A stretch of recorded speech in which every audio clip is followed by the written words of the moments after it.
Olá, bom dia, tudo bem? Eu sou o Wellington Calazans e este é o programa Cafezinho no WC que começa a partir de agora com muita informação para você que está acompanhando a gente em diferentes partes, a maioria esmagadora no Brasil, é claro, mas muita gente em outros países também curtindo a gente. Bom dia para você que está chegando, bom dia para todo mundo mesmo. A gente vai começar hoje o programa muito rápido. Bom dia para quem está chegando em diferentes partes do Brasil. Bom dia, a gente vai compartilhar. Esse é o momento de compartilhar, tá bom? Vamos nessa? Bom dia, Fátima Figueiredo. Bom dia, Daliane Morandi. Bom dia para todo mundo que está chegando. Olha, vamos compartilhar agora o programa. A Alessandra Quedo chegou também. Tássia Camargo, bom dia. Amanhã tem cafeína, Tássia. Beth Reis, bom dia para você. Essa é a música do Gonzaguinha. Bom dia, participação do Martinho da Vila, que a gente usa aqui pra quê? A gente usa essa música aqui pra gente compartilhar. Todo mundo compartilhando, curtindo as páginas, ativando notificações. O programa tá super agitado de novo. O programa de ontem bombou, né? Giovana Suíta, bom dia. Ana Ferreira de Souza, bom dia. Francilene Torres, um ótimo dia pra você. Bom dia para você, Camila Govedice.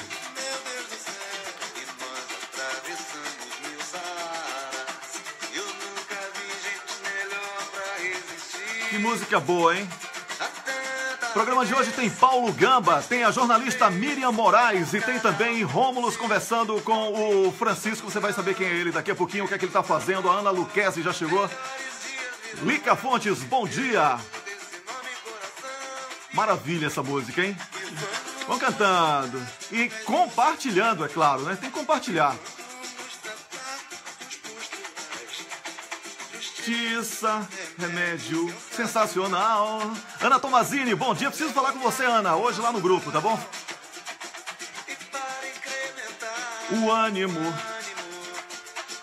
Venceslau Araújo, Valquíria Nóbrega. Pois é, Camila, você entra e sai aqui, você tá danado, hein? Genildo Pereira Galvão, Adonise Meirelles, bom dia pra todo mundo. Compartilhando, todo mundo compartilhando aí.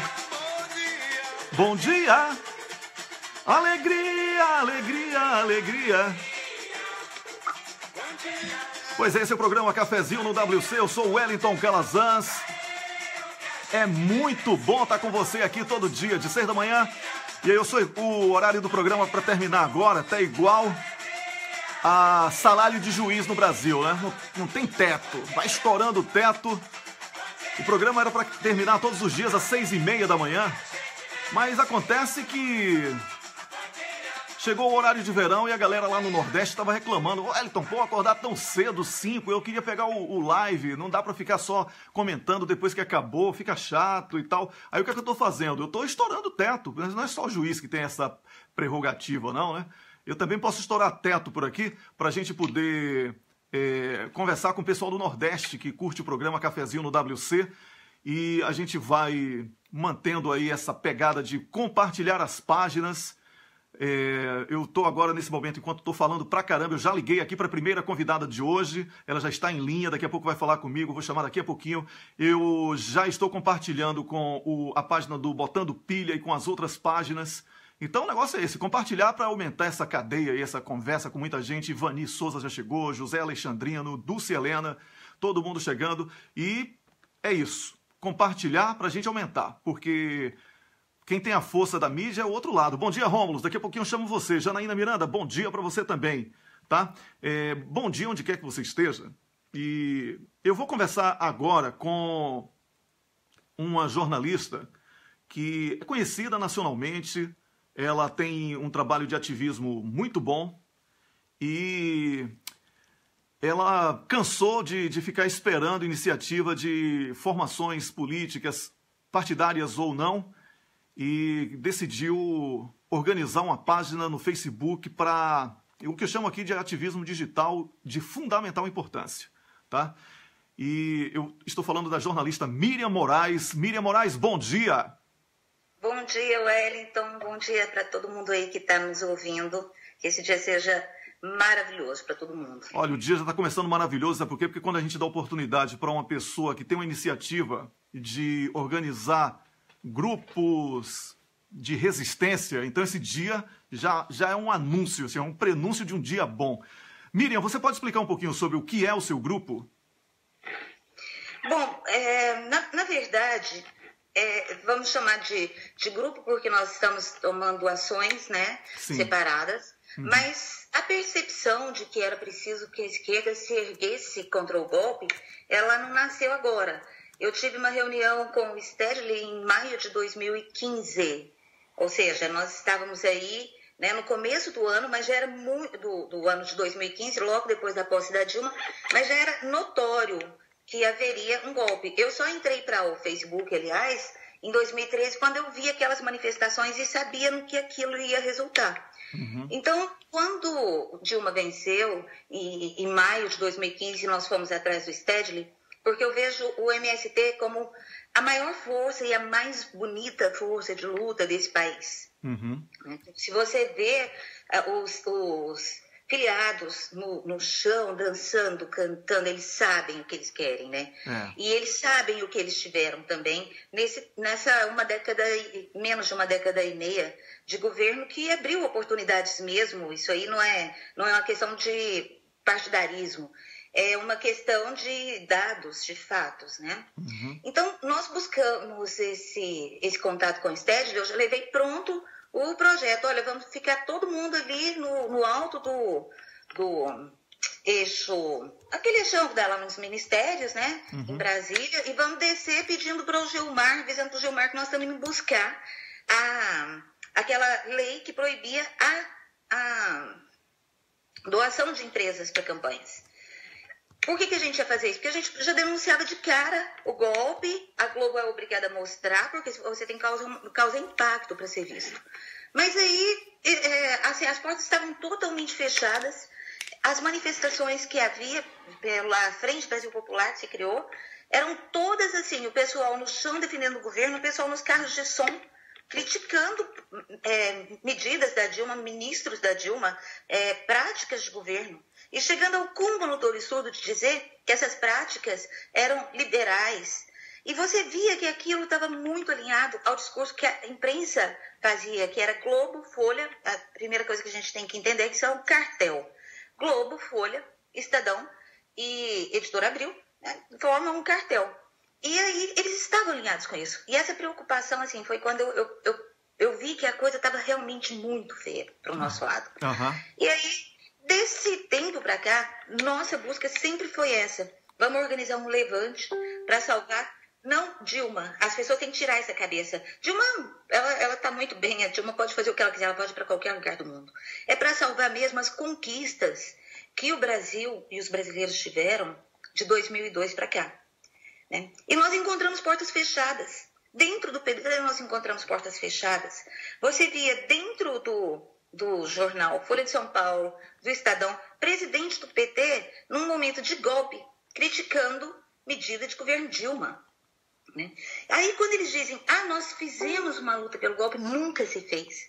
Porque você observa, eu até fiz um post mostrando agora uma manifestação na Catalunha, onde o pedido é um só, era a independência. Aquilo com as bandeiras, aquilo com os cartazes levados por quem organiza a manifestação. Né? E no Brasil era assim, você via uma manifestação, era fora Levi, era fora ou qualquer outro ministro que se colocasse, era fora Cássio Abreu, ou era criticando políticas econômicas sem nunca lembrar que existia um Senado. Essa é a principal característica. Eles não se lembram que existia um Congresso Nacional, um Senado e uma Câmara. Então, assim, quando nós esperávamos que esse movimento fosse acontecer, na votação da Câmara, não fizeram nada. Na votação do Senado, a gente tinha certeza, não fizeram nada. Aí nós esperávamos, né, porque você não... Se eu tiro um partido do poder em qualquer lugar do mundo, esse partido vai resistir.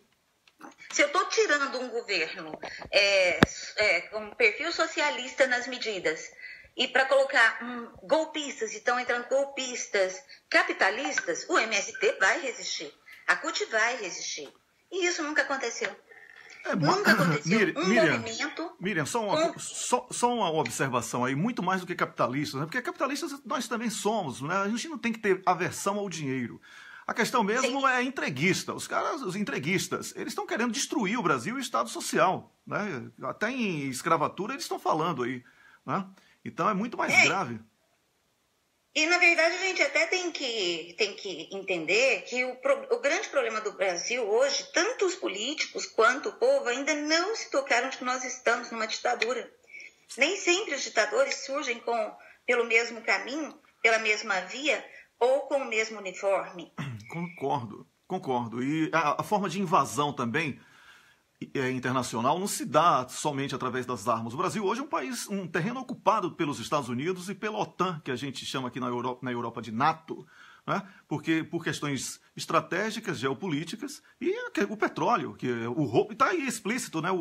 No afã de roubarem o pré-sal, eles até atropelaram a lei, o que abriu uma brecha, inclusive, sensacional para lá na frente a gente tomar tudo de volta. Mas, Miriam, vamos focar aqui no grupo que você, uma formação... Mas deixa eu fazer só mais uma colocação. Tomar tudo de volta. Essa é uma percepção que, embora Lula... Vamos colocar que nós estamos em dois momentos. Uma perseguição sem precedentes a Lula, com certeza. Né, que aí tira ele do campo de batalha contra um golpe. Então, são duas situações, golpe e perseguição a Lula. Lula, para se defender, tem que se colocar, tem que materializar a questão da perseguição em função da força política dele. Então, ele tem que mostrar essa força política. Mas o fato é que, 2 pontos, se Lula fosse eleito em 2018, ele falasse, não, agora nós vamos desfazer esses contratos, ele só poderia fazer isso se ele nunca mais quiser vender uma agulha para o mercado internacional. Porque isso pressupõe descrédito. Porque insegurança comercial. Uhum. Por quê? Porque se nós passarmos por um processo eleitoral, caracteriza normalidade democrática. Então, quem pode anular? Pode sim, pode. Tudo. Porque, juridicamente, anulado um ato, anulam-se os seus efeitos. Anulando o golpe, anulam-se as sanções de Temer. E Dilma pode chamar isso tudo de novo. Só que não com esse Congresso que está aí. A primeira coisa que você tem que atropelar para você conseguir chegar a um retorno do governo eleito democraticamente é o Congresso. Você tem que... Todo país, muito país já fez isso. Porra, gente, era para fechar esse Congresso, a gente tinha pressão internacional para fechar esse Congresso antes do golpe. Pois é. A gente sabe a natureza desse Congresso. Inclusive, você mencionou um exemplo, eu não recordo agora qual foi o exemplo que você citou, e eu citei para você o exemplo da Islândia, onde a sociedade ficou na porta do Congresso, sem violência, sem nada, ficou na porta. Aqui ninguém... Não precisa de violência para você ir no Congresso, né? Exatamente. Porque o Congresso ele é mundialmente visto como a casa do povo. Uma casa do povo, menos no Brasil hoje, né? Esse Brasil de hoje está uma aberração. Então, a sua ideia é de uma ocupação pacífica de Brasília, no Congresso, com foco no Congresso. É isso aí? Exatamente. O que é que a gente coloca aqui? 300 mil trabalhadores bastariam. Porque a Esplanada dá uma vantagem para a gente de ser um espaço concentrado. Desculpa. Não, tudo bem. Não, tudo bem. Enquanto eu estou falando com a jornalista Miriam Moraes, que ela é ativista política e tem aí uma formação dentro do Facebook, onde ela, através do ativismo digital, pretende convencer pessoas a ingressarem numa investida contra esse avanço do golpe no Brasil. E a ideia que estamos discutindo nesse momento, em que ela está pigarreando, né, sobre a ocupação pacífica de Brasília, sobretudo no Congresso. Miriam, já está recuperada da garganta. Você pode, para a gente concluir, você pode explicar essa ação, como as pessoas procurarem a sua página, onde é a sua página e como quem está assistindo a gente agora pode aderir à sua ideia, conhecer melhor a sua ideia? A primeira coisa que eu quero preparar a pessoa para que eles entendam, antes de comprar ou não a minha ideia, é o seguinte, é que a política, ela se materializa através dos partidos, certo? Então, nós não temos... E outra coisa também, povo é uma coisa que existe, mas de uma forma... É um globo imenso. Mas quem define as coisas num país, em todo o país, não é povo. É aquela parcela do povo consciente politicamente. Então, eu digo que é a esquerda... que vai sempre no mundo todo. Se a esquerda age né? Nós vamos ter aí um passo à frente do trabalhador, da igualdade de direitos. E se a esquerda não age, é que a direita avança. Porque a direita não encontra apoio em nenhum intelectual do mundo. Você pode pegar aí todos os intelectuais do planeta que não tem esse apoio. Tem de políticos, porque é negócio. Né? Exatamente. Mas a política em si, ela é já de natureza esquerda. Concordo. Então, eu falo muito com a esquerda. O povo diz assim, mas você está batendo na esquerda? Não estou batendo na esquerda. Eu estou chamando quem pode resolver. A mesma coisa é o que nós estamos fazendo. Não adianta dizer assim, vamos nos unir, que é o pessoal faz demais isso. Vamos nos unir, nós temos que ir para esse lado. Nós, não existe qualquer movimento em qualquer país do mundo. Vai ser sempre organizado por um partido e uma instituição. Então, assim, eles têm a estrutura, eles têm os meios de comunicação, só eles podem fazer acontecer um movimento de peso num país grande. Para quem a gente tem que pedir? É para os partidos. Eu, por exemplo, elegi o PT. O PT é o nosso partido, é o partido que mais reúne condições de hoje enfrentar e derrubar um golpe. Uhum. E ele precisa, por quê? Porque ele sempre teve do lado dele CUT e MST. Por que não tem hoje? Porque o PT se omitiu. O PT está omisso. Então, quando a gente fala, olha, vamos cobrar do PT, aí o povo fica, mas por que você não vai cobrar da direita? Eu vou cobrar da direita. Respeito às garantias fundamentais. A direita já está aí, né? A direita está se divertindo com esse golpe aí, né? Exato. Gente, você não pede manutenção de direitos trabalhistas para a direita. Você não pede. Isso é muito burro, desculpa a expressão. Uhum. Mas é muito burro querer pedir para um governo de direita medidas de esquerda. E como as pessoas aqui no Brasil não têm essa noção do que significa ser direita e ser esquerda, né, elas fazem essa inversão. E aí nós temos hoje um Congresso Nacional que tirou Temer, ou que tirou Dilma, né, e que manteve Temer, manteve Aécio, e que está vendendo tudo, e que está aprovando lei de terceirização, que está destruindo o Brasil, que está vendendo. E aí nós temos os nossos deputados e senadores dentro desse Congresso falando na tribuna. Pois é. O que eles estão pedindo lá dentro do Congresso? O que eles podem esperar que aconteça lá de dentro do Congresso? Olha, Miriam, eu tenho falado aqui no programa que é muito antagônico denunciar um golpe e apostar nas instituições. Isso, inclusive, eu tenho sido vítima de uma má interpretação por esta opinião. Mas é porque eu acho que você, quando você faz esse apelo ao PT, você faz uma formação política que tem peso na sociedade, que tem o maior líder da política da América Latina, que é Lula, e que você, como cidadã brasileira, está vendo que as coisas estão se deteriorando e você quer uma solução imediata. Pelo que eu entendi, converge o seu pensamento com o de muita gente. Então, o nosso tempo também está estourando, mas eu queria que você... sua ideia é muito boa, eu respeito ela na íntegra, quero que fique bem claro isso. É preciso apenas que seja articulado de uma maneira organizada, né, porque você sabe que é uma coisa extremamente complexa, mas eu queria que você falasse, sim, de como as pessoas chegam à página que você criou, como as pessoas podem debater essa sua ideia de uma forma mais ampla com você, para que a gente possa fechar aqui com chave de ouro a sua participação. Nós não temos uma ferramenta de comunicação muito eficiente. Então, o que nós fazemos? Nós criamos o grupo Levante contra o Golpe Já, PT, CUT, MST, Cadê Vocês? Esse é o nome do grupo. Tá bom. Então, nós conclamamos essas três instituições porque elas podem qualquer coisa. Elas podem tudo, se elas se unem em torno disso. E o nosso objetivo é chamar para que eles olhem o momento do Brasil e não o momento eleitoral. Eu disse que Lula, né, está vivendo um outro momento, então nós não cobramos Lula. Lula nós temos a obrigação de proteger. Nós cobramos os deputados, senadores e lideranças, tanto da CUT quanto do MST. Né? E quando nós fazemos essa conclamação, nós temos sido mal recebidos. Inclusive, eles estão bloqueando a gente. Aí dizem que não, que nós somos um grupo que ataca Lula. Nunca, tá? Uhum. Nunca. Não, eu nunca vi ataque seu a Lula. Nunca vi ataque seu a Lula. Nunca vi. Nunca. Lula, quem não entendeu a Lula, não entende o momento político, não entende o Brasil. Uhum. Então, as pessoas, a gente se reúne às 19h30 nesse grupo, eu faço uma postagem indicando o link para onde a gente vai fazer o que eu chamo de ocupação virtual, porque da mesma forma que nós gostaríamos que eles ocupassem o Congresso para não deixar que o Congresso votasse essas medidas, a gente ocupa as páginas para obter o diálogo que nós não conseguimos até aqui. Nós já fomos dentro dos partidos, nós já pedimos reunião com lideranças, nós não atuamos só pelo meio virtual. A primeira coisa que eu fiz quando a situação com o deputado Paulo Pimenta se estressou foi ligar para o gabinete dele, ele não pode atender, como sempre, e dizer, olha, nós estamos abertos ao diálogo, está aqui meu telefone. Não existe diálogo, existem ataques, né? E assim, é muito estranho essa falta de visão, porque eles dizem assim, se você não gosta do meu programa, não venha no meu programa.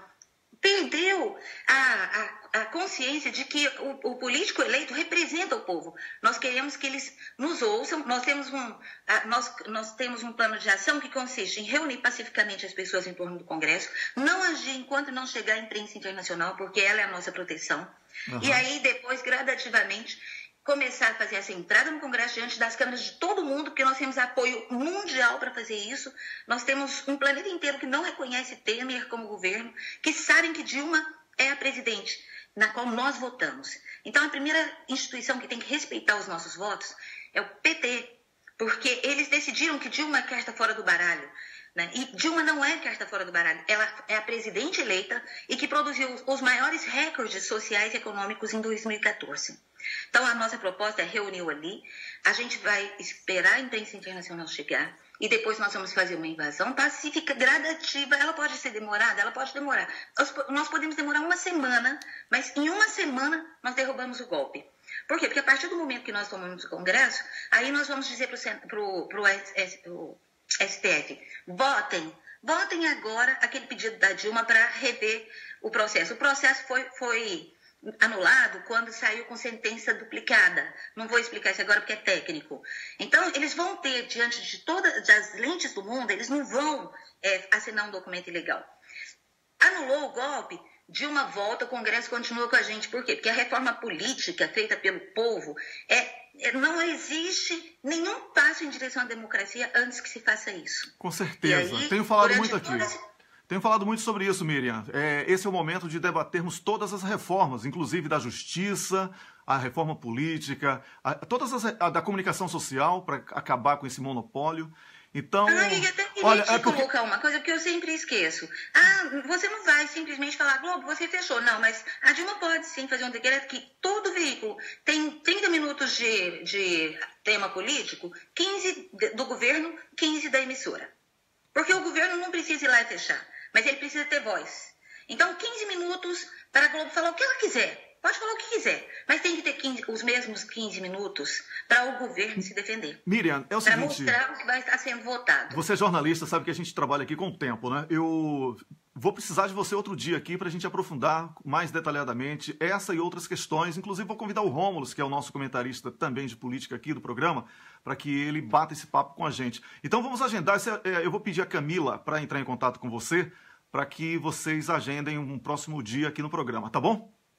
Perfeito, tá? Fica aí o convite para o pessoal entrar no Levante contra o Golpe, ou vão na minha página, Miriam M. Moraes, e de lá vocês vão encontrar o grupo. Todos os dias, às 19h30, nós nos unimos para fazer essas ações conjuntas, tá? É muito importante a gente entender que só a união de esforços vai produzir resultados. A gente pode conseguir tudo o que a gente quiser, não existem coisas impossíveis, desde que alguém se disponha a fazê-las. Olha, Miriam, parabéns pela iniciativa. Muito obrigado por participar aqui do programa. Um grande abraço, as portas estão abertas, tá bom? Beijo para você e beijo para todo mundo que está nos ouvindo.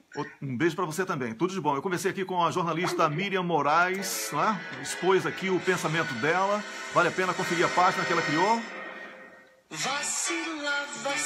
Bem, criticar você não pode, né? Pelo menos ela foi lá e criou algo, né? Para movimentar. Duro mesmo é não fazer nada e ficar achando que pode. Duro mesmo é não fazer nada e ficar criticando quem toma iniciativa, né? Então, Camila, coloca também o link da página dela, tá bom? Na descrição ou aqui mesmo nos comentários, para o pessoal possa conhecer, tá bom? Essa é a música do Raul Seixas, Paranoia, que eu uso como vinheta de abertura aqui do programa Cafezinho no WC. Eu sou o Wellington Calazans, falando ao vivo, direto de Estocolmo, capital da Suécia. Programa transmitido para a página também do Botando Pilha e outras páginas que estão com a gente, tá bom? Um grande abraço para você, onde quer que esteja. Eu agora saio de uma conversa sobre a situação no Brasil e vou conversar com o nosso comentarista especialista no continente africano, que está em Angola, professor de Direito Internacional, Abel Paulo Gamba. Bom dia, meu Camba! Bom dia, Wellington Calazans. É um prazer estar em direto no cafezinho mais uma vez. Opa, caiu a ligação com o Paulo Gamba.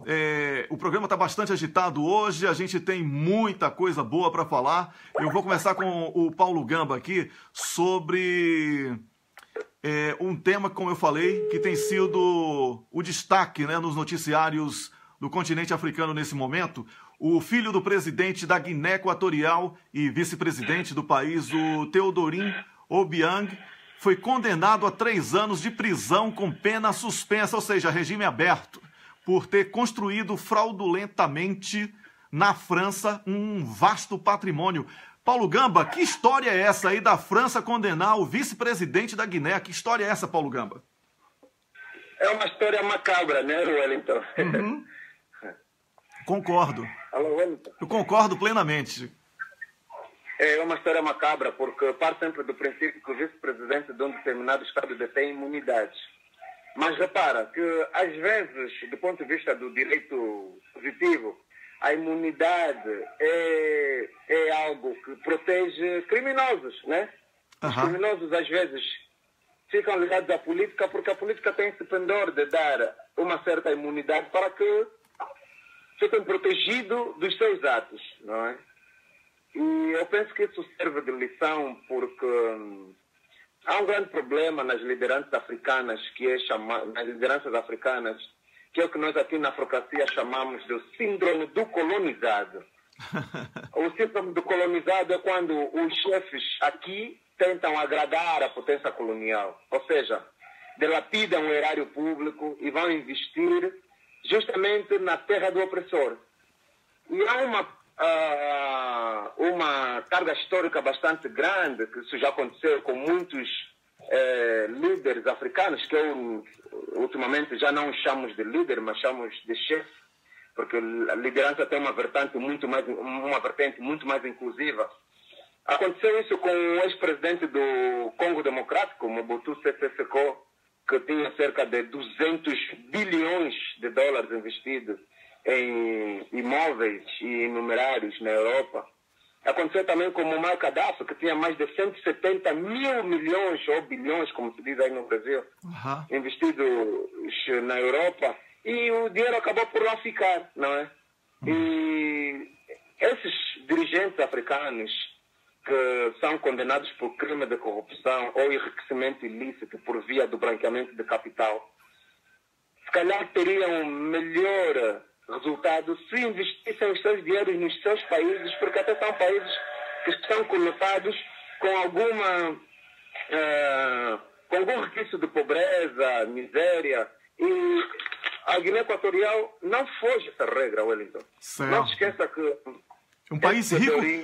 É bom falar que a Guiné Equatorial é um país rico em petróleo também, né? Que é uma cobiça enorme. Muito rico em petróleo. Está aí na zona do Golfo da Guiné. No Golfo da Guiné, espetacular. O Golfo da Guiné é a zona com maior reserva petrolífera, uma das zonas com maior reserva petrolífera do mundo. Com certeza. Inclusive São Tomé e Príncipe.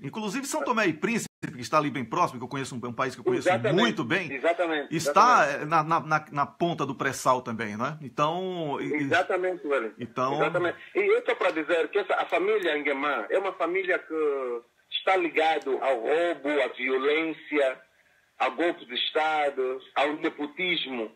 E repare que em 1979, Wellington, o presidente da Guiné Equatorial era o Francisco Macias Nguema, que é o avô do Teodorin e tio do atual presidente, que é o pai do vice-presidente.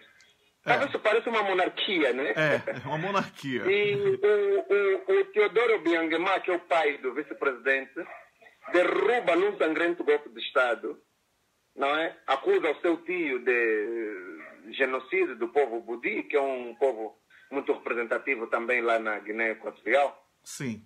E mandou executá-lo por fuzilamento. Quer dizer, eu não consigo perceber como é que um sobrinho faz isso a um tio, não é? Faz isso a um tio, é verdade. E a partir daí transformou o seu...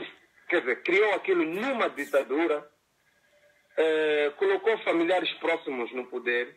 O próprio filho foi o ministro do Ambiente, depois foi o segundo vice-presidente responsável pela segurança, depois tornou-se o vice-presidente imediato e é hoje conotado como o possível sucessor do seu pai. Portanto, nós estamos aqui num Estado que se rotula de democrático e de direito, mas que, no entanto, sob a capa de uma cleptocracia que se consegue, de facto, perceber. Entendo. E não se esqueça, Wellington, que, neste momento, o Teodoro Obiang Nguema é o líder mais antigo do mundo. Está há 38 anos, porque ele chegou lá em 1979. Está há mais tempo do que o Mugabe no poder. Mas, não, o Mugabe chegou apenas em 80, né? Está lá 37 anos. Opa, o Paulo Gamba caiu mais uma vez. Está complicada aqui hoje a situação, né? São as linhas telefônicas também lá em Angola, né, que não ajudam muito não, mas eu vou insistir aqui o Paulo Gamba até para a gente completar a conversa, porque eu vou chamar daqui a pouquinho o Rômulus com o Francisco Neto, que é o nosso outro convidado do programa muito movimentado, ele que tem um movimento que faz a cobertura de resistência para o José Disseu. Você daqui a pouquinho vai saber de tudo sobre esse assunto. Paulo Gamba, vamos encerrar, tá ruim mesmo, não dá para continuar com o Paulo Gamba.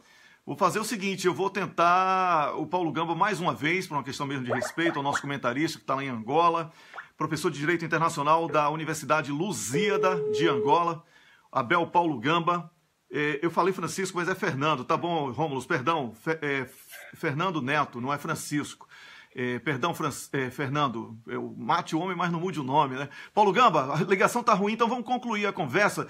A gente conversou há 2 semanas aqui sobre essas coisas dos tribunais internacionais. Então, o vice-presidente da Guiné está pagando pelo preço de ter dado credibilidade a esse mesmo tribunal, não é verdade? É verdade, Wellington. O vice-presidente da Guiné Equatorial, você sabe que eu sou defensor da África. E eu vivo e respiro a África.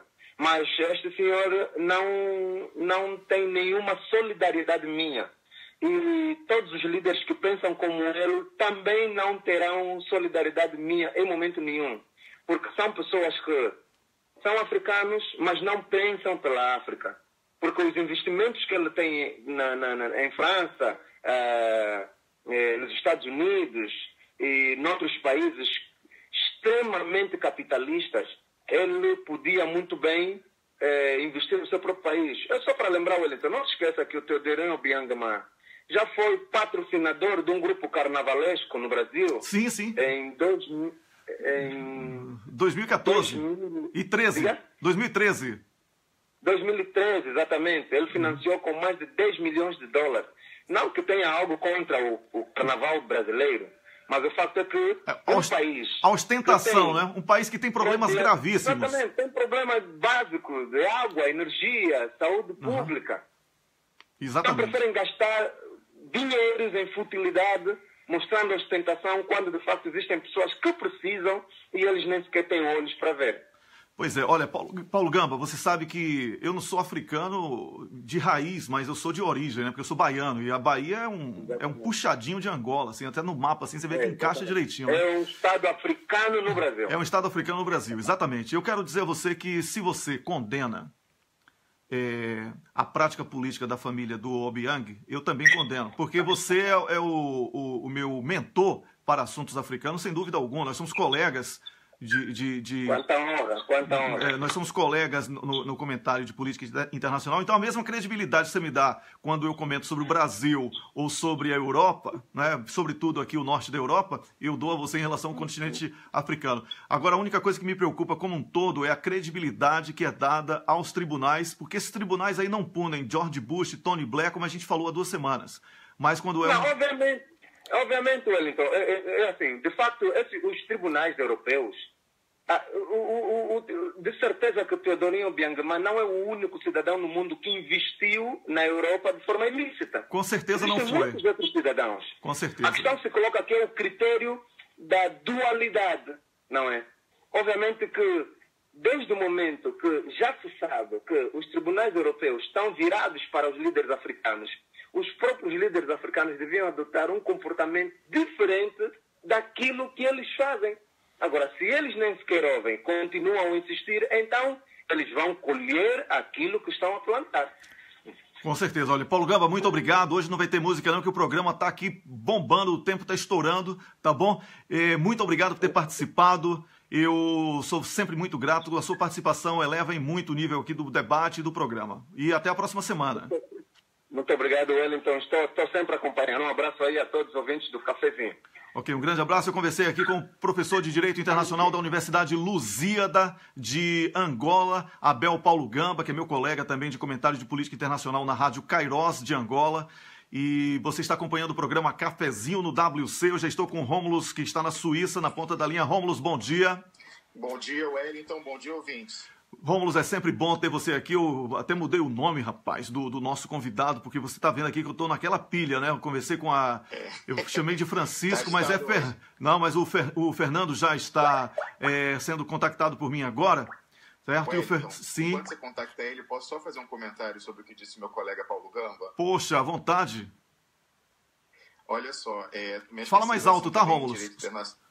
A minha especialização também é em direito internacional, então é evidente, como ele dizia, que nós não nos solidarizamos né, ao regime, né, e à família. Afinal, a Guiné Equatorial é um dos países mais corruptos do mundo, mas nunca foi importunado porque é um país que é amigo e vende o seu petróleo para o Ocidente. Então, nós Exatamente. temos fotos do presidente lá na Casa Branca, ao lado do casal Obama. Eles nunca foram importunados. Então, é estarrecedor, né, como relatou o Paulo Gamba, independentemente de quem ocupa a função de presidente e vice-presidente, que não se respeite a imunidade de jurisdição e de execução de autoridade, porque afinal eles estão encarnando, enquanto eles estão no cargo, o próprio Estado. Então, isso é uma prova, mais uma vez, né, do colonialismo, do imperialismo e da politização com que esses tribunais internacionais, tribunais estrangeiros, né, principalmente da Europa e dos Estados Unidos, tratam... Rômulus, um minutinho só. Você vai retomar aqui, eu já estou aqui em linha também com o Fernando Neto. Fernando, daqui a pouquinho você já vai entrar. Eu estou aqui só concluindo uma conversa com o Rômulus, tá bom? E a gente vai conversar com você, tá bom? Sem problema. Tá bom, então. Já estamos aqui com o Fernando Neto também, em linha. Conclua, por favor. Eu quero mandar um abraço especial aqui para o Chico Zé, que está acompanhando a nossa transmissão. Grande Chico, um homem de resistência aí, defendendo os interesses da Petrobras através do Sindipetro-NF e também da FUP, Federação Única dos Petroleiros, que congrega aí os Sindipetros e praticamente todo o Brasil. Vamos lá, Rômulus, para concluir. Para concluir, então, é mais uma prova e um precedente gravíssimo, né, de desrespeito à imunidade de jurisdição de um país soberano. Então, pois a soberania da Guiné está sendo violada. Exatamente. A gente deve sempre lembrar que no direito internacional, formalmente, todos os países são iguais, não existe distinção. Não importa se é os Estados Unidos contra o Brunei ou o Vaticano, por menor que seja o Estado. Com certeza. Formalmente, todos têm o mesmo grau de soberania. Então, é um absurdo, é um precedente gravíssimo. Isso deve ser repudiado por toda a comunidade internacional. Independentemente, né, como reforçou o Paulo Gamba e você também, de quem ocupa o cargo de presidente e vice-presidente da Guiné Equatorial. Porque você sabe que ele mencionava, né, os gastos no carnaval do presidente da Guiné Equatorial no Rio de Janeiro. Eu conheço bem, porque um amigo meu, inclusive, trabalhou na assessoria que recebeu ele lá. Então, eu sei que assim, o gasto era altíssimo, tudo pago em cash, né, dinheiro não declarado, hospedado no Copacabana Palace, que é o hotel mais luxuoso da cidade, comprando o melhor camarote na Marquês de Sapucaí para assistir ao carnaval, né, com convidados, né, champanhe rolando solto. Então, assim, realmente é uma pessoa que não é exemplo nenhum, mas ele está abrigado pela imunidade de jurisdição. Pois Só para concluir, sim, sobre esse ponto do carnaval, eu tenho que dizer que houve uma cooperação também. A Angola uma vez participou e ganhou o Carnaval do Rio de Janeiro. foi com a minha escola de samba, que é a Unidos de Vila Isabel, foi em 87, com o enredo Kizomba, falando da África e de Angola, da influência africana no Brasil. Só que você veja, ali não teve dinheiro não. Angola só deu panos lindos, tecidos africanos, para a escola fazer o carnaval mais bonito daquele ano. Então tem que fazer esse registro, não foi com rios de dinheiro não, foi com a herança africana e com os panos e a cultura, a contribuição. São panos lindíssimos mesmo, eu inclusive tenho muitos aqui, toda vez que eu vou para Angola eu trago assim, muitos daqueles panos africanos. Eu vou conversar agora com o Fernando Neto. Fernando, bom dia! Bom dia! Olha, eu vou apresentar você ao público. O Fernando Neto é advogado, militante do PT, ex-secretário do governo do Distrito Federal e representante do movimento Resistência Zé Dirceu. Eu quero saber, Fernando, o que é esse movimento, como nasceu, em que fase esse movimento está agora? Wellington e todos os companheiros e todos os ouvintes, primeiramente, bom dia, né? Novamente aí. Sim, porque Temer já morreu, segundo Chico Zé, aqui a gente tem que preparar o funeral, né? Então não tem mais primeiramente fora Temer, primeiramente fora o golpe, né? Primeiramente fora Temer, fora o golpe, e volta Dilma. Bom, o movimento Resistência Zé Dirceu é uma iniciativa militante, voluntária, de uma série de companheiros que já há algum tempo sentiam a necessidade de gritar, de defender o Zé Dirceu em público, se organizando de alguma forma. E a gente viu, se não me engano, um mês atrás, a oportunidade de fazer isso primeiramente no Twitter, organizando um tuitaço. Foi algo bem voluntário, espontâneo. E depois foi tomando corpo e a gente foi sentindo a necessidade de se organizar e de pautar todas as semanas a defesa política do comandante Zé Dirceu. O movimento Resistência Zé Dirceu, ele primeiramente starta a partir disso. Certo. A partir de uma inquietação, de um sentimento de indignação, de um desejo de luta, de indignação pela injustiça que tem acontecido cotidianamente, diariamente no Brasil, contra os militantes de esquerda, contra os dirigentes do Partido dos Trabalhadores. Não são militantes de esquerda, são militantes nacionalistas, porque a nossa guerra hoje já não tem esse espectro direita-esquerda. Mas nossa luta, eu espero que você permita essa correção aí, é de nacionalista contra entreguista, porque estão destruindo o Brasil e o Estado Social, em oposição àqueles que tentaram implementar políticas de inclusão e de soberania nacional. Então é uma coisa muito clara para mim e eu acredito que o brasileiro precise debater mais, que o Brasil, as pessoas ficam falando muito sobre Cuba, que Cuba isso, Cuba aquilo, mas o povo cubano tem uma noção muito ampla do que é nacionalismo, do que é soberania nacional, enquanto o brasileiro não sabe nem o que é soberania. Se você pegar um microfone e sair nas ruas perguntando no Brasil o que é soberania, vão dizer que é uma farinha de trigo, vão dizer que é uma pena, porque ninguém debate isso. Então eu quero deixar claro, Fernando, que a opinião que eu defendo aqui é de uma oposição nacionalista contra uma situação entreguista. Então eu espero que você permita essa minha observação para a gente, inclusive, ampliar aqui o nosso debate. Wellington, essa afirmação que você faz, ela reposiciona a história. Isso é importante fazer porque o Brasil vive em ciclos. Então, óbvio que tem questões maiores e tem todo um debate que contextualiza a história da esquerda, da direita, do centro no Brasil, né? Claro. Mas quando você fala sobre os nacionalistas e os entreguistas, né? Você me remete a 1948. Exatamente. Quando existiam os aliancistas e os integralistas, que eram o grande debate da época. Então, para você ver o quanto o Brasil vive uma roda que volta sempre para o mesmo ponto.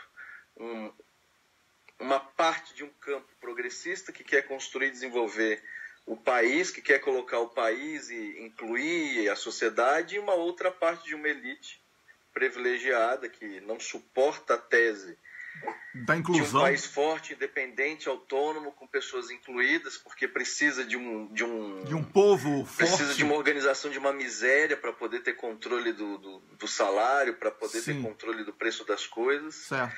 E sempre subalterna decisões estrangeiras dos Estados Unidos, de países de potência econômica, por seus interesses exploratórios. Sempre diminutos. Pois é. Ô, Fernando, você sabe que o Rômulus, que está na Suíça, está aqui com a gente. Mas antes eu quero dizer a você que eu fiz uma observação sobre José Disseu há um mês aproximadamente, quando houve aquela situação lá do Palocci, não é? Em que muitas pessoas fizeram, inclusive o próprio Disseu produziu um texto onde ele falava que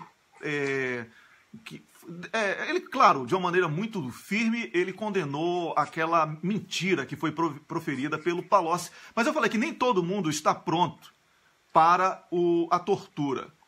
Nem todo mundo tem a força que Dilma teve, que José Disseu teve, que o Vacari está tendo, de saber que é vítima de uma perseguição política, é injustiçado e que tentam a todo instante entregar uma delação escrita por várias mãos para que ele assuma aquilo como a verdade dele. Agora, uma coisa que eu reclamei aqui, eu acredito que você seja a pessoa certa para ouvir a minha crítica agora, porque é um debate, a minha crítica é um debate, e o Rômulus vai entrar logo depois, que não podemos deixar de debater a injustiça, porque aqui não cabe fazer um campeonato para saber quem é que aguenta mais tortura. Aqui a gente tem que condenar a tortura psicológica e física e a deteriorização de uma imagem por conta de juízes notadamente lesa-pátria que estão trabalhando contra os interesses do Brasil e dos brasileiros e que destruíram a indústria nacional e que criaram uma operação que nada mais é do que uma operação para proteger a cleptocracia que está no poder em detrimento daquele grupo. Opa, caiu aqui a ligação do Fernando, eu vou ligar outra vez para o Fernando, em detrimento de uma formação política que estava no poder promovendo inclusão social e soberania nacional. Então, certamente, Fernando, você deve ter ouvido tudo. Essa crítica não pode ser um campeonato, uma Olimpíada de quem aguenta mais tortura. A luta é por justiça, não é isso? Wellington, essa questão é justamente o que norteia esse debate da resistência Zé Dirceu. Primeiro, o seguinte, eu quero até fazer uma ressalva até mais ampla do que você está fazendo. Certo. Não é que seja um campeonato de quem resiste mais. Uhum. A questão é que ninguém está preparado para a tortura, definitivamente. A Dilma uma vez falou isso, eu acho que as pessoas não compreenderam. Ninguém está preparado para sofrer perseguição ao ponto que qualquer uma dessas pessoas estão sofrendo. Ninguém está preparado para sofrer dor física ou psicológica como essas pessoas estão vivendo. São pessoas. A gente fala sobre José Dirceu, a gente fala sobre a Dilma, a gente fala sobre o velho Zaratini, que acabou falecendo semana passada, e quero até fazer um registro. A gente fala de Genuíno, a gente fala de uma série de figuras, e esquece que essas pessoas têm dignidade, têm humanidade, essas pessoas são de carne e osso, essas pessoas sofrem porque têm família, essas pessoas vivem na carne a exposição disso. Então, o núcleo de resistência Zé Dirceu nada mais é do que um símbolo de uma indignação exatamente contra essa perseguição. Não existe ninguém que passe incólume. Uhum. Até o José Dirceu, que a gente se admira do tamanho da resistência física e psicológica dele, sofre porque tem família, sofre porque tem filhos, sofre porque tem história. Porque é humano, né? Porque é humano. Porque é humano. Sofre porque não é bom o gosto da prisão quando você sabe que o seu direito é a liberdade. Exatamente. O Zé Dirceu... Sobretudo uma prisão com argumentos assim, nitidamente forjados, né? Agora o Rômulus vai entrar. Rômulus. Bom dia, Fernando. Wellington, eu queria fazer alguns comentários antes de fazer umas perguntinhas para o Fernando, que é o seguinte. ele falava dessa questão, né, que ninguém está preparado para a tortura. Sempre fale mais alto, tá, Rômulus? Fale mais alto. O grau do arbítrio que nós observamos hoje no Brasil vai além disso, porque nós vemos, o Fernando falava, né, que qualquer humano sofre pela sua família, mas a ameaça engloba inclusive as famílias. Nós não podemos esquecer que o juiz, entre aspas, Sérgio Moro, numa atitude covarde, né, ele expulsou a mãe nonagenária do José Dirceu da casa dela, para uma casa simples, uma casa humilde, Pois é, teve um episódio também. Teve um episódio também da cunhada do Vacari, que não tinha nada a ver com a história, e o Sérgio Moro, bandido de toga, não é? Ele mandou prender a mulher do nada e nunca pediu desculpas publicamente. Ele pegou uma mulher que não tinha nada a ver com a história. Vamos, tem que explicar isso pro público aqui. Sérgio Moro, depois eu vou ter que botar propaganda do Banestado, porque toda vez que eu falo desse cara eu tenho que botar, senão não recebo o cachê no final do mês, $1 milhão, viu? Viu, Fernando? Eu recebo $1 milhão, toda vez que eu falo de Sérgio Moro eu tenho que botar propaganda do Banestado, tá? Sérgio Moro pega a mulher, cunhada do Vacari, inventa um crime para ela, não consegue provar, depois tem que liberar porque ficou uma coisa ridícula, e ele não pede desculpa. Isso é um canalha esse cara, esse Sérgio Moro. Volta aí, Rômulus. Você sabe, Wellington, que nós sabemos, né, conversando com as pessoas que tiveram, né, a experiência dramática de passar pela masmorra lá em Curitiba, que é corrente, principalmente o procurador Deltan Dallagnol, nós não podemos nunca nos esquecermos dele, ameaçando, né, para arrancar aquelas delações combinadas, e ameaçando frequentemente filhos, cônjuges. Então, a tortura psicológica vai além, né, do encarceramento em si, porque a ameaça à família, né, aos pais é frequente. Pois então, a tortura física, ela deixa marcas, ela é uma dor imediata. Agora, a dor psicológica, a tortura psicológica, ela pode criar cicatrizes invisíveis, mas que são eternas naquelas pessoas que sofrem. E não é só a pessoa que está presa, é um conjunto que está ali à volta, é a família, o ciclo social é destruído. Enfim, olha, temos exemplo aí do reitor Cancelier, não é? Que foi torturado psicologicamente, fisicamente,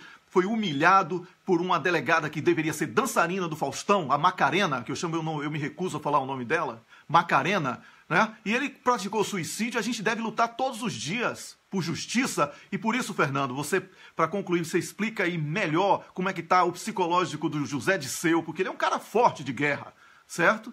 E como é que vocês estão nesse grupo de resistência, movimento Resistência Zé Dirceu? Eu quero parabenizar, antes de tudo, a iniciativa. Eu não conhecia o grupo, vou ingressar se você me quiser por lá, porque eu quero chamar aqui, convidar todo programa que eu lembrar, o que me lembrarem, eu vou convidar, porque eu acho muito digno isso. Pois não, Rômulus. Se o Fernando te responder, deixa eu fazer um comentário. Certo. Eu compartilhei hoje de manhã na minha rede social, marquei você, a Camila, todo mundo, todos os links para as páginas desse movimento, todas as redes sociais. Então, Facebook, Instagram, Telegram, tudo tá, YouTube, eles têm, né, vários canais, Google Plus, tudo, eles estão lá. Então, na minha página pessoal, se vocês forem lá, provavelmente a Camila vai compartilhar também na página do programa, tem todos os links para quem quiser, né, aderir a essa campanha. Uhum. E eu só tenho uma crítica nesse ponto, hein, Fernando? Passa isso pro pessoal lá, que falta a página do VK. A gente sabe que Facebook não é confiável, então a gente tem que ter no VK. Pois também.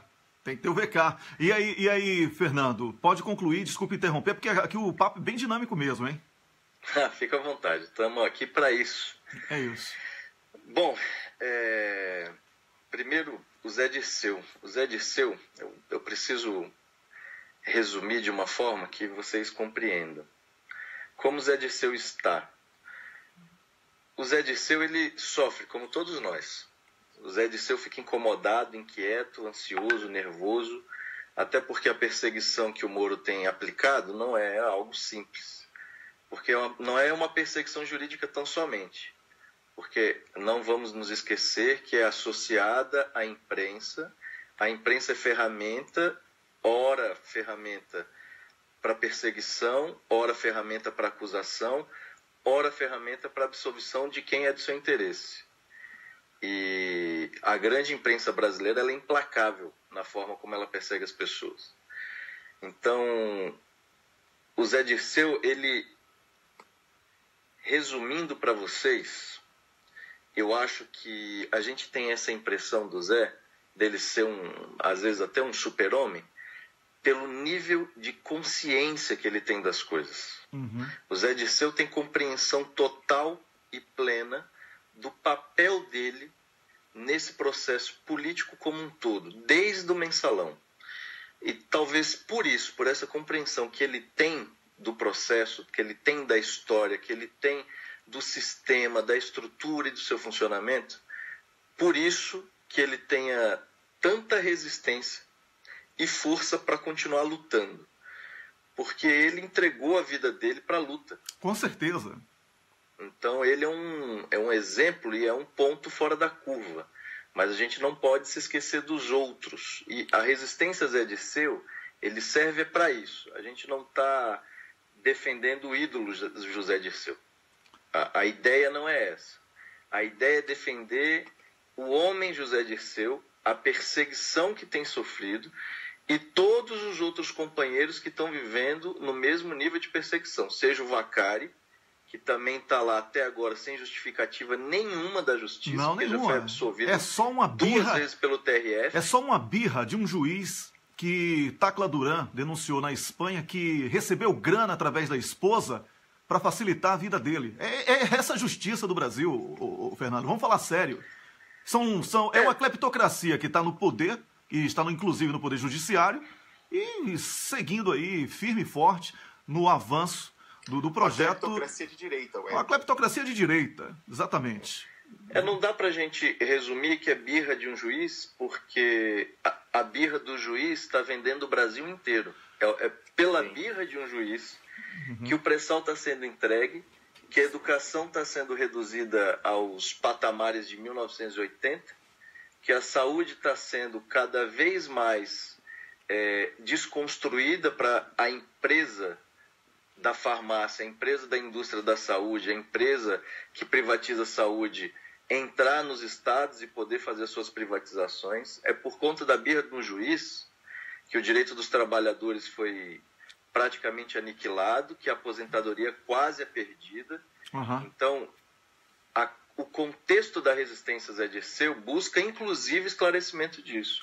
A gente precisa levar informação para as pessoas, levar informação para a militância. Estou tentando fazer isso aqui, para fazer a defesa. Tenho tentado fazer isso com o Rômulus, com o Miguel do Rosário, que é o editor-chefe do blog, o Cafezinho. Nós temos batido diariamente aqui no Cafezinho, certo? Essa tecla da consciência política, despertar na sociedade o interesse pela política, não através das lentes da Globo, porque essa, notadamente, é parte integrante do golpe, talvez até a mentora. É o Diário Oficial do Golpe. O Diário Oficial do Golpe, muito bom. Rômulus e Fernando, o papo foi excelente. Você precisa voltar aqui, Fernando, temos muito para falar.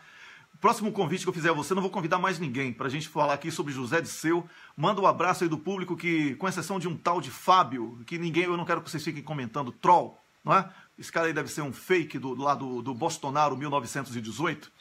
Então, não quero que vocês fiquem comentando troll. Bora comentar aqui o que o Fernando Neto está conversando comigo e com o Rômulus. Eu vou terminar aqui o programa Cafezinho no WC, agradecendo a você, Fernando, e a participação. Não sai daí não, Rômulus, que a gente vai eleger daqui a pouco o cocô do dia, tá bom? Pra gente dar descarga. Ô, Fernando, as portas estão abertas, conte com a gente. O link aí das páginas... Os links, perdão, já foram divulgados aí pela nossa produção, pela Camila, aqui mesmo nos comentários, e depois na descrição, com certeza, do programa, ela vai adicionar. Espero que você tenha êxito. Conte com a gente aqui para que a gente possa denunciar esse abuso de autoridade e que os deputados tenham coragem de julgar, inclusive, de votar essa lei defendida pelo senador Roberto Requião, que apaga, não é, com essa república da meganhagem. Ontem eu vi um vídeo de policiais federais fazendo uma campanha para maior autonomia para a Polícia Federal. Eu concordarei com maior autonomia para a Polícia Federal quando pegarem o dono do Helicoca, quando trabalharem de verdade contra o crime, não tentando forjar crimes, como tem ocorrido. Fernando, muito obrigado, hein? Wellington, eu que agradeço a oportunidade, o espaço, agradeço ao Rômulus também. O núcleo, o grupo, a forma como vocês quiserem dizer, da resistência Zé Dirceu é um agrupamento de pessoas que tem por interesse fazer a defesa do comandante Zé Dirceu, fazer acusar o golpe mesmo, mostrar os erros, as aberrações, as perseguições. E está aberto para todos, porque a ideia não é defender o ícone, o ídolo, a ideia é defender a figura do Zé Dirceu e ajudar na defesa política e pública dele. Então todos estão convidados a participar e a gente agradece o espaço. Inclusive eu quero sugerir que outros companheiros que participam também venham falar, venham dar entrevista, deem o seu depoimento. As portas estão abertas. É muito importante para o Comitê de Resistência ao Zé Dirceu. E eu quero só deixar aqui um registro que o comitê vai começar, a partir da próxima semana, um grande desafio, que é começar a sair das redes. Nós vamos começar a montar os comitês de resistência Zé Dirceu nas cidades, nos estados, nos municípios, dentro de coletivos, organizados pelos movimentos sociais, culturais. A gente vai estimular isso Brasil afora para que construamos uma grande rede de debate, de informação, que tenha as informações necessárias para fazer a defesa e a contra-informação do que é posto de forma mentirosa e leviana pela imprensa. Muito obrigado, Fernando Neto, advogado militante do PT, ex-secretário do governo do Distrito Federal e representante do movimento Resistência Zé Dirceu, que falou aqui sobre o movimento, sobre o estado psicológico do José Dirceu. Eu tenho certeza que ele está acompanhando a nossa transmissão. Um grande abraço aí, José Dirceu, força. E essa sua luta é a luta de todos os brasileiros, com certeza. Você vai ganhar, sim, a adesão de todos aqueles que acreditam num Brasil soberano, no Brasil dos brasileiros. Um grande abraço, Fernando. Grande abraço. Ok, tchau, tchau. Então, Rômulo, vamos continuar aqui. Você agora vai nomear o cocô do dia, né? Porque você é o meu convidado de honra. Você não é mais convidado, você já é o dono aqui do programa comigo, né? Já manda. Então, sim. Eu vou então abusar dessa titulação que você está me dando agora. Ah, não, mas antes de você abusar, eu tenho que fazer o seguinte, senão eu não vou receber o dinheiro, né? Você não recebe o meu cachê de $1 milhão, né? Não, deixa eu te falar, inverte, porque eu vou te falar o seguinte, você vai receber o cachê, mas é evidente que o meu escolhido é Sérgio Moro. Então tudo bem. Mas eu só quero te pedir, como eu falava, abusando dessa prerrogativa. Fala mais alto. Que você acabou de me dar. Eu queria pedir que depois do programa a gente fizesse mais um bate-papo de 15 minutos rapidinho, que eu queria falar mais algumas coisas sobre o José Dirceu. Fiquei pensando sobre esse tema essa noite, eu queria falar contigo. E aí a gente faz só um curtinho depois. Tranquilo, minutos, tá bom. Aqui você não pede. Então, ótimo. Depois da descarga aí, a gente encerra o programa e eu vou abrir outro live para você que está acompanhando. A gente, como fez ontem com o Pré-Sal, hoje a gente vai falar sobre José Dirceu, eu e o Rômulo Maia, tá bom? Então vamos botar aqui a propaganda do Banestado para eu receber $1 milhão que eu recebo, né? Toda vez que eu falo de Sérgio Moro, eu tenho que botar essa propaganda. Vamos lá? Todo mundo cantando. Eu sou um cliente Banestado, tu és um cliente Banestado. Nós somos mais Paraná. Ó o pianinho.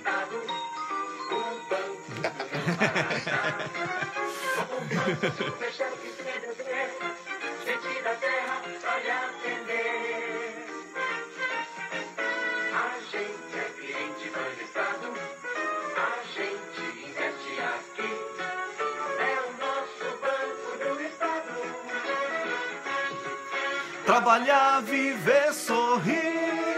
Trabalhar, viver, sorrir.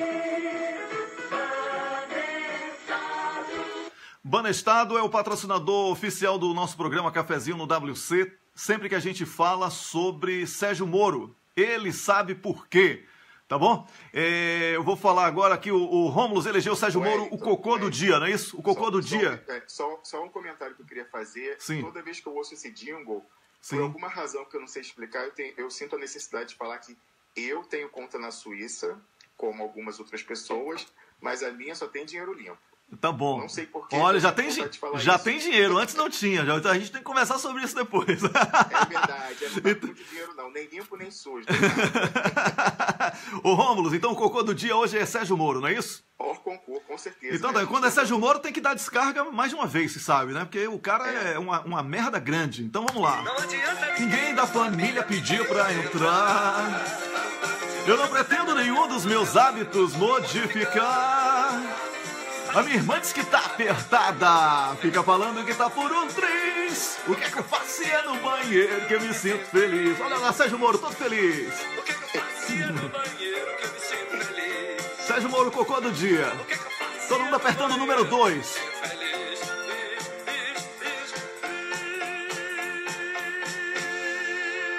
Bora, dá descarga em Sérgio Moro, hein?